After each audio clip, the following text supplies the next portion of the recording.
Bayangkan, kita sedang berada di ruang rapat kecil pada 18 Agustus 1945.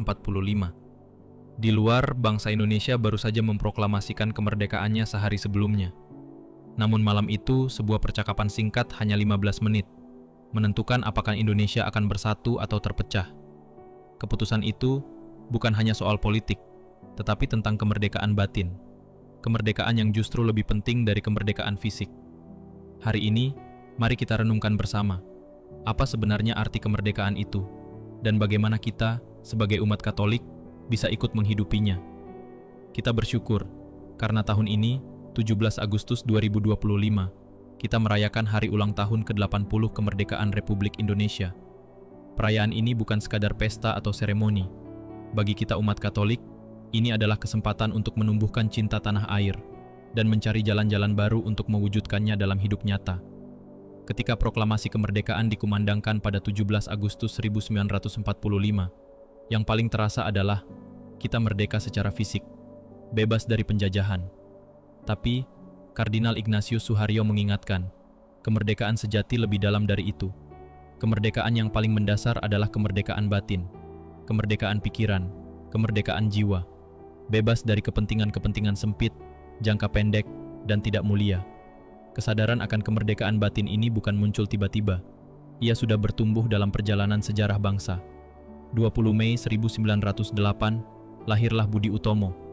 Hari ini kita kenal sebagai Hari Kebangkitan Nasional, awal kesadaran kita sebagai bangsa.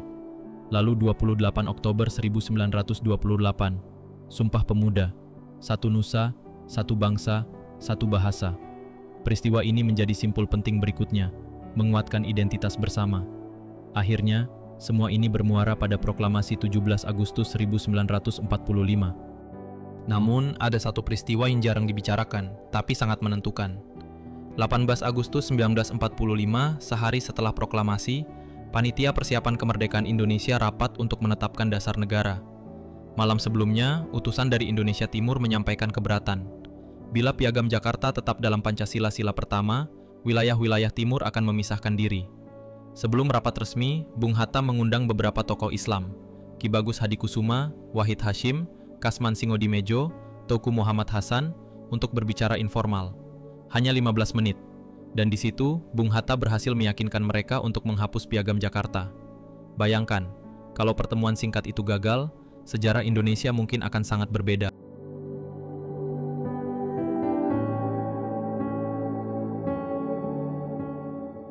Dari rangkaian sejarah itu, kita melihat satu hal jelas. Para perintis bangsa memiliki kemerdekaan jiwa. Mereka tidak terikat pada kepentingan kelompoknya saja, melainkan memikirkan keutuhan bangsa. Cita-cita dan tujuan itu tertuang indah dalam pembukaan UUD 1945, alinea keempat.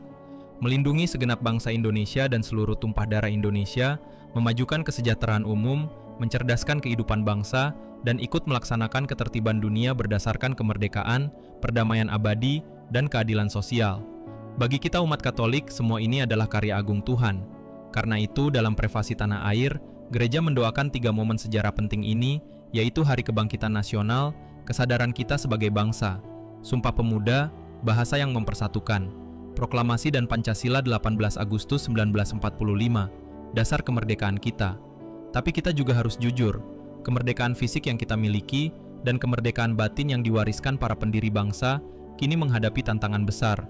Kardinal Suharyo menyebutnya sebagai luka-luka kemerdekaan, yaitu semakin jauhnya cita-cita luhur kemerdekaan dari realitas kehidupan bangsa. Kita melihatnya dalam bentuk ketidakadilan sosial, korupsi, perpecahan, dan berbagai sikap yang mengedepankan kepentingan pribadi di atas kepentingan bersama. Di tengah situasi ini, sabda Tuhan memberi arah bagi kita. Kitab Sirak 10 ayat 1 berkata, "Pemerintah yang arif menjadikan rakyatnya sejahtera." Tapi di ayat 3 diingatkan juga, raja yang tidak terdidik membinasakan rakyatnya. Kemerdekaan batin berarti punya kebijaksanaan, bukan kepura-puraan. Yesus sendiri dalam Matius 22 ayat 18 menegur orang-orang munafik, mereka yang bicara tentang kebenaran tapi tidak menghidupinya. Lalu dalam 1 Petrus 2 ayat 13-17 kita diajak taat kepada pemerintah demi Tuhan, hidup sebagai orang merdeka tetapi tidak memakai kemerdekaan untuk berbuat jahat. Dan nasihat 1 Korintus 15 ayat 58 menguatkan kita, berdirilah teguh, jangan goyah, dan giatlah selalu dalam pekerjaan Tuhan. Sebab dalam persekutuan dengan Tuhan, jeripayahmu tidak sia-sia. Merayakan kemerdekaan ke-80 bukan hanya mengenang masa lalu. Ini adalah panggilan untuk menumbuhkan kemerdekaan batin. Di keluarga, komunitas, bahkan di ruang pelayanan kecil yang kita jalani. Kita diajak menjadi pribadi yang arif, bukan munafik. Menjadi pembangun persatuan, bukan pemecah belah. Menjadi tanda pengharapan, bukan sumber pesimisme. Kemerdekaan fisik adalah anugerah, tapi kemerdekaan batin adalah pilihan yang harus kita perjuangkan setiap hari. Dan seperti para pendiri bangsa, kita juga bisa memilih untuk menempatkan kebaikan bersama di atas kepentingan pribadi.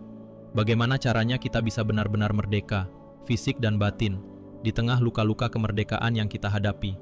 Jawabannya ada dalam refleksi lengkap Kardinal Ignatius Suharyo di Majalah Hidup edisi 33 tahun 2025. Jangan lewatkan untuk membacanya, dan mari kita wujudkan kemerdekaan sejati itu, mulai dari diri kita sendiri.